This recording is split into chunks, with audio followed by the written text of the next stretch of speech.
আল্লাহ রাব্বুল আলামিন বলছেন আমি তোর বন্ধু। এক নাম্বার তুই আমাকে বন্ধু বানাবি, কারণ আমি আল্লাহ এমন বন্ধু তোর।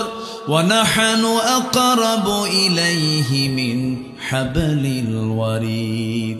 বান্দা আমি তোমার স্কন্দ শিরার চেয়ে নিকটে থেকে যাই। ওয়া ইয়ালামু খাইনাতাল আ'য়ুনি ওয়া মা তুখফিস সুদূর। এবং তিনি তেমন রব, তোমার চক্ষু কি খেয়ানত করে, এমনকি তোমার অন্তরে তুমি কি দানা বেঁধে ফিরে কেউ না জানলো আমার আল্লাহর কুদরত সঙ্গে সঙ্গে তা জেনে যায়। সব জানেন কে? সব বুঝেন কে? সব দেখেন কে? এই চোখ দিয়েছেন, এই চোখের ভিতরে কত রং আমরা দেখি, চোখের পিছনে কত লক্ষ লক্ষ তার আছে। হঠাৎ করে ধুলাই মলিন জমিনে চলতে নিয়ে ধুলা ঢুকে গেছে, সঙ্গে সঙ্গে চোখের মধ্যে পানিটা অটোমেটিক কে বের করে দেন? পিছনে মেশিন সেট করে দিয়েছেন কে? ধরেন এখন গাড়ি যে চলে রোডে, ওই গ্লাসের মধ্যে ধুলাবালি হলে পরে সঙ্গে সঙ্গে ওয়াইফার দিয়ে পানি ওপেন করে দিয়ে সুন্দর করে পরিষ্কার করে দেয় মানুষ। ঠিক তেমনি মানুষের চোখের ভিতরে যদি কোনো ধুলাবালি ঢুকে যায়, আল্লাহ রাব্বুল আলামিন 24 ঘন্টা বান্দার চোখের ভিতরে এমন একটা মেশিন দিয়েছেন, ওই মেশিন সঙ্গে সঙ্গে চালু হয়ে যায়। আল্লাহ রাব্বুল আলামিন তার সুন্দর কুদরতি সাহায্য দিয়া সুন্দর করে সেখান থেকে পানিগুলো বের করে আল্লাহ রাব্বুল আলামিন সেই ময়লাগুলো সব সাফ করে চোখটাকে রিফ্রেশ করে দেন। জোরে বলি সুবহানাল্লাহ। কার অবদান? আসতে বলবেন না, কার অবদান? আল্লাহর অবদান।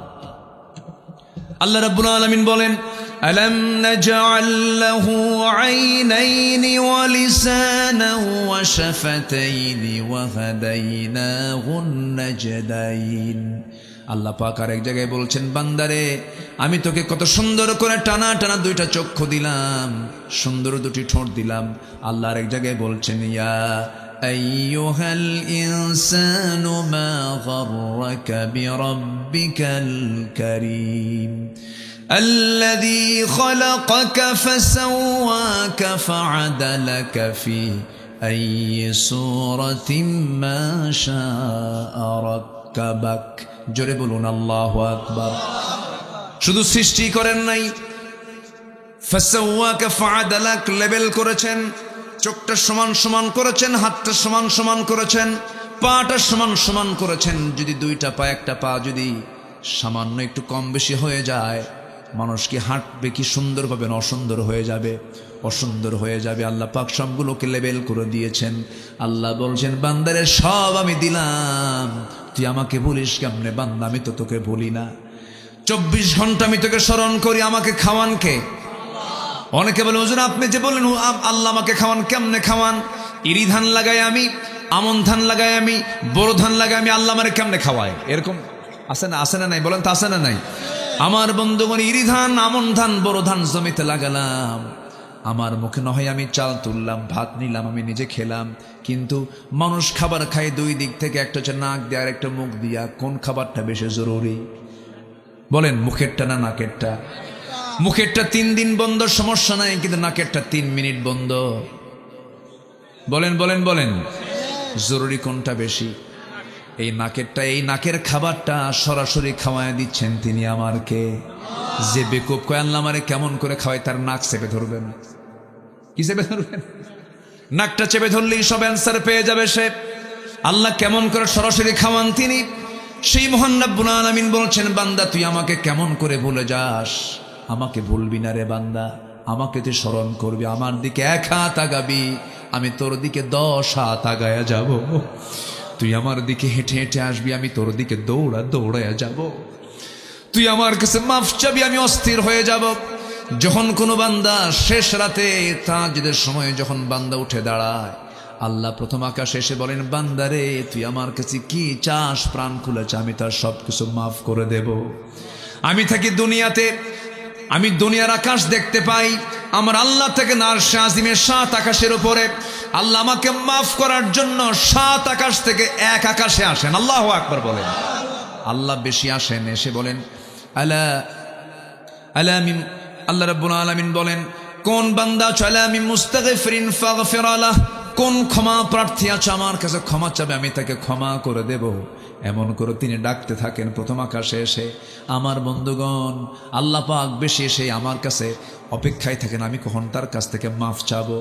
আমার ভাইরা, পৃথিবীর মানুষকে আপনি বারবার ডাকবেন, বিরক্ত হয়, কিন্তু আমার আল্লাহকে যত বেশি ডাকা হয় আমার আল্লাহ তত বেশি খুশি হয়ে যান। আমার বন্ধুগণ, আল্লাহ কত কাছে আসেন দেখেন। আরশে আজিমটা কত দূর, বিশাল দূর। আমরা যে জায়গায় বসে আছি, কচুয়ার কোথায় আছি? আমরা সোনাকান্দর গ্রামে আছি। কচুয়ার সোনাকান্দর বাগেরহাটের এই ময়দানে আমরা বসে আছি। রাতের বেলা আমরা তারকা দেখতে পাই, রাতের বেলা আমরা চাঁদ দেখতে পাই, দিনের বেলা সূর্য দেখতে পাই। এই পৃথিবী থেকে সূর্যটা 9,30,00,000 মাইল দূরে, 13 লক্ষ গুণ বড় এই সূর্য। এই সূর্যের আভ্যন্তরীণ তাপমাত্রা হলো 15 মিলিয়ন ডিগ্রি সেলসিয়াস। কেউ তো সুবহানাল্লাহ বললেন না। তাপ আসে কত ডিগ্রি? 20 থেকে নিয়ে হয়তো 45 পর্যন্ত আমার দেশে আছে, 44 পর্যন্ত আমার দেশে আছে। 20 ডিগ্রি সেলসিয়াস থেকে 45 পর্যন্তই শেষ। অথচ সূর্যের আভ্যন্তরীণ তাপমাত্রা হলো 15 মিলিয়ন ডিগ্রি সেলসিয়াস। এই আভ্যন্তরীণ তাপমাত্রা কত দূরে সূর্য থাকলে পরে সেই সূর্যের তাপটা এখানে নিয়ন্ত্রিত অবস্থায় থেকে যায়। সেই সূর্যটা কত দূরে, এই জন্য আমরা প্লেটের মতো দেখতে পাই, কিন্তু সূর্য আদৌ এই পৃথিবী থেকে 13 লক্ষ গুণ বড়। মানুষ চাঁদের দেশে গেছে, কিন্তু তার সূর্যের দেশে যাওয়া সম্ভব নয়, কারণ 15 মিলিয়ন ডিগ্রি সেলসিয়াসকে সম্ভব নাকি? তারকার দেশে মানুষ যাইতে পারে নাই, চাঁদের দেশে গেছি, মঙ্গল গ্রহে গেছে। মানুষ যদি এখন মনে করে চাঁদ দেখলাম, মঙ্গল গ্রহ দেখলাম, এখন আমরা একটু তারকার দেশ দেখতে যাব। তারকার দেশে দেখতে গেলে তারকা আরো ছোট না আরো বড়? বলেন, আরো বড়। বেটেলজুইস একটা তারকা আছে, যে তারকা সূর্যের চাইতে, এই সূর্যের চাইতে 33 কোটি গুণ বড়। ওই সূর্যের চাইতে যদি তারকা একটা 33 কোটি গুণ বড় হয়, কোটি কোটি গ্যালাক্সির মধ্যে কোটি কোটি তারকারা আল্লাহ রাব্বুল আলামিন রেখে দিয়েছেন এই মহাশূন্যের মাঝে। মানুষ যদি কোনো তারকার দেশে যেতে চায়, সবচেয়ে নিকটবর্তী তারকা হলো প্রক্সিমা সেন্ট্রাই, যা পৃথিবী থেকে সবচাইতে কাছে। এই তারকার দেশেও যদি কেউ যেতে চায়, পৃথিবীর কোনো যানবাহন দিয়ে সম্ভব হবে না, বিমান দিয়ে নয়, কপ্টার দিয়ে নয়। যদি চেষ্টা করতে চায়, নভোযান দিয়ে চেষ্টা করতে পারে। নভোযান একটা লেটেস্ট আছে, সেই লেটেস্ট নভোযানের নাম হলো অ্যাপোলো 11। অ্যাপোলো 11-এর গতি হলো পার আওয়ার, প্রত্যেকটা ঘন্টা 39,000 কিলোমিটার বেগে। 39,000 কিলোমিটার যদি পার আওয়ার যদি রওনা দিয়ে দেয়, এই পৃথিবী নামক এই জায়গা থেকে ওই তারকার দেশ প্রক্সিমা সেন্ট্রায় যেতে তার সময় লেগে যাবে 1,15,000 বছর মাত্র। যাবেন কারা কারা? হাত তোলেন। ওই যে পিছন থেকে হাত তুলছে 2 জন। বাঁচবেন কয়দিন, যাবেন কখন? সম্ভবই না, চিন্তাই করতে পারবেন না। তাহলে আমি কিন্তু আকাশের দিকে যাই নাই, সামান্য এই মহাশূন্যের মাঝে সবচেয়ে নিকটবর্তী একটা তারকার ডিস্টেন্সের কথা বললাম। আর আমার আল্লাহ বলছেন, বান্দারে, তোকে মাফ করার জন্য আমি 7 আকাশ থেকে প্রথম আকাশে তোকে মাফ করার জন্য চলে আসি। জোরে বলি সুবহানাল্লাহ, আরো জোরে বলি সুবহানাল্লাহ।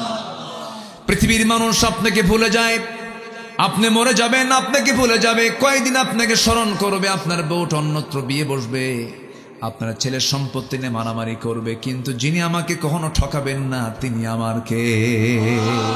আমাকে যিনি কোনো প্রকার কমতি করবেন না তিনি আমার কে? আল্লাহ আমাকে কখনো ঠকাবেন না। এই জন্য আমরা আল্লাহকে সবার আগে সময় দেব, কোরআনটাকে বেশি করে পড়বো। আমার বন্ধুগণ, তাফসীর মাহফিলে আসছি আমরা, সবচেয়ে বড় বিষয় হলো একটা বিষয় মাথায় রাখবেন, কোরআনের সঙ্গে সম্পর্ক যার যত বেশি, আল্লাহর সঙ্গে সম্পর্ক তার তত বেশি। এই কিতাবকে আমরা সময় দেব কম না বেশি? সময় দেব কম না বেশি? এই কোরআন জিরোকে হিরো বানায় দেয়, আবার হিরোকে জিরো বানায় দেয়।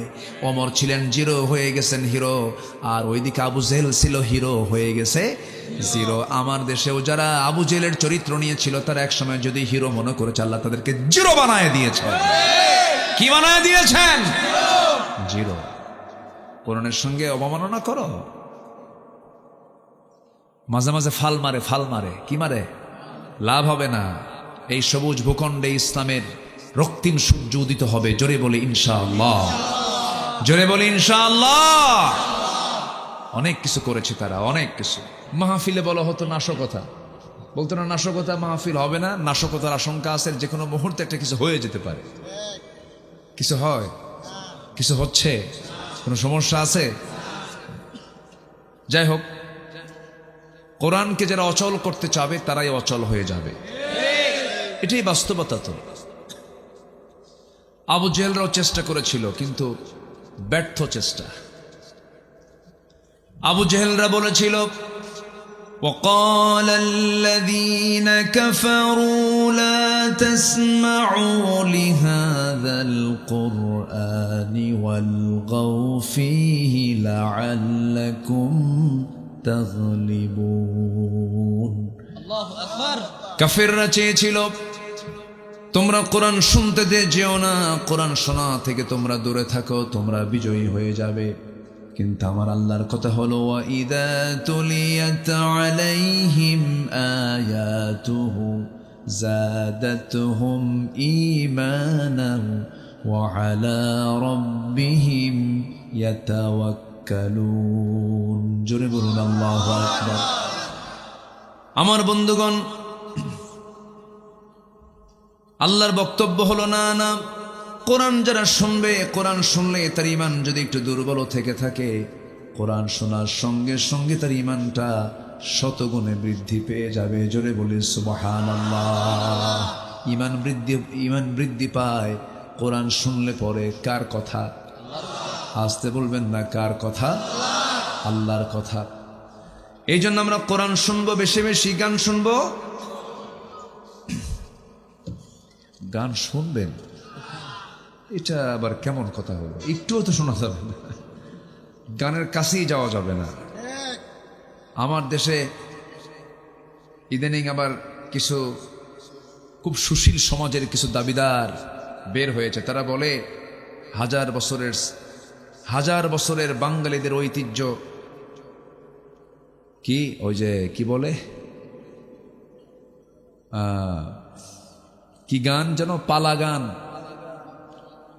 যাত্রাপালা, আর কি কি আছে জানো, জারি গান, বাউল গান, এগুলোকে লালন না করলে ঈমান টিকবে না। এরকম কিছু আমাদের সুশীল সমাজের কিছু দাবিদাররা তারা বলছে, ওয়াজ মাহফিল কোনো আমার দেশের পুরাতন সংস্কৃতি নয়, আমার দেশের প্রাচীন সংস্কৃতি হলো এই সমস্ত পালা গান, জারি গান, এই সমস্ত গানের প্রচলন আবারও বাড়ানো দরকার। এরকম করে অনেকে অনেক কথা বলছে। মানে ওদের কাছে মাহফিল হচ্ছে জ্বালার কারণ। তাদের জনসভায় লোক খুঁজে পায় না। তারা একটা ডাক দিলে পরে সেই জনসভায় লোক পাচ্ছে না তারা। এটা তাদের একটা হিংসার কারণ হয়ে গেছে। এই দেশে কোরআন শোনার একটি, মানে কি বলবো, এই দেশে যত জনসভা হয় সবচেয়ে বেশি মাহফিল এখন লক্ষ্য করা যাচ্ছে তাফসীর মাহফিলগুলোতে। বলি আলহামদুলিল্লাহ। তারা এটাকে বিপদ মনে করছেন না। জাতি তৈরিতে কোরআন শিক্ষার কোনো বিকল্প নাই, জাতি গঠনে কোরআন শিক্ষার কোনো বিকল্প নাই। আসুন আমরা সোজা আলোচনার দিকে আস্তে আস্তে চলে যাচ্ছি। আমি যেখান থেকে কথা বলতে চাচ্ছি সেটা হলো, আমরা মূলত বন্ধু বানাই কাকে, আর আসলে বন্ধু আমার মূলত কে? আচ্ছা, আমি কাকে ভালোবাসি আর আমার আল্লাহ কাকে ভালোবাসেন? আমার আল্লাহ কাকে ভালোবাসেন না আর আমি কাকে ভালোবাসি? এই সমস্ত বিষয় নিয়ে আমি কিছু কথা আজকে বলতে চাচ্ছি। আমাকে সময় দেবেন তো নাকি? সবাই সময় দিতে রাজি আছেন তো? জোরে বলি ইনশা আল্লাহ। আরো জোরে বলি ইনশা আল্লাহ। সম্মানিত ভাইয়েরা, এই পৃথিবীতে যেই মায়া, যে মমতা, যে মোহাব্বতকে আমরা লালন করি, এটা কিন্তু ক্ষণিকের জন্য। যে কোনো মুহূর্তে এগুলো শেষ হয়ে যাবে। আসল মোহাব্বত, ভালোবাসা টিকে থাকবে। বলুন তো, কার ভালোবাসা? আসতে বলবেন না, কার ভালোবাসা? যখন আমরা দুনিয়াতে কেউ আসি নাই, তখন আমরা কার কাছে ছিলাম? বলুন, কার কাছে ছিলাম? আল্লাহর কাছে ছিলাম। আল্লাহ আমাকে দরদ দিয়ে মোহাব্বত করে আল্লাহ আমাকে এই দুনিয়াতে পাঠিয়েছেন একটা লক্ষ্যে। এরপর নির্দিষ্ট সময় চলে যাবে, ফুরে যাবে। এরপর আবার আমরা সেই মহান রব্বে করিমের মুখোমুখি হয়ে যাব। তার সামনে আমরা আবার হাজির হব আমাদের আমলনামাগুলো নিয়ে। আমাদের জীবনের সকল আমলনামার বিচার একদিন আছে না নাই? আসতে বলবেন না, আছে না নাই? আমি গোটা কোরআন পড়ে যতগুলো আয়াত আমি বোঝার চেষ্টা করেছি, আমার দুটো আয়াত আমাকে খুব চরম টেনশনে ফেলে দেয় সর্বক্ষণের জন্য। যে দুইটা আয়াত আমাদের সবার জানা আছে, যারা পারেন ঠোঁট মিলে বলুন, ফামান ইয়া'মাল মিসকালা যাররাতিন খায়রান ইয়ারাহু ওয়া মান ইয়া'মাল মিসকালা যাররাতিন শাররান ইয়ারাহু। যাররা পরিমাণ, বিন্দু পরিমাণ, চুল পরিমাণ যে বান্দা ভালো কাজ করবে তাও সেদিন সে দেখতে পাবে, আবার যাররা পরিমাণ মন্দ কাজ করবে তাও সেদিন সে দেখতে পাবে। কত ভয়ঙ্কর আয়াত এটা! হয়তো আমার চোখেই পড়ে নাই, কিন্তু এই জিনিসটা আল্লাহ রাব্বুল আলামিন বান্দার সামনে হাজির করে ফেলবেন। বান্দারে, তুই এই কাজটা করেছিস, আমার হয়তো মনেই নাই। কোনো কিছুই বাদ পড়বে না। আল্লাহ সেদিন বলবেন, ইকরা কিতাবাকা কাফা বিনাফসিকাল ইয়াওমা আলাইকা হাসিবা। জোরে বলুন আল্লাহু আকবার। বান্দা, তুমি তোমার আমলনামা পাঠ করো। আজকের বিচারের জন্য কাউকে লাগবে না, বিচার করার জন্য তুমি বান্দা নিজেই যথেষ্ট। এই জন্য আমার বন্ধুগণ, যেহেতু মুখোমুখি হব আল্লাহর সামনে, আমরা আল্লাহর সামনে হাজির হতে চাই লজ্জা নিয়া না সম্মান নিয়া? কি নিয়া?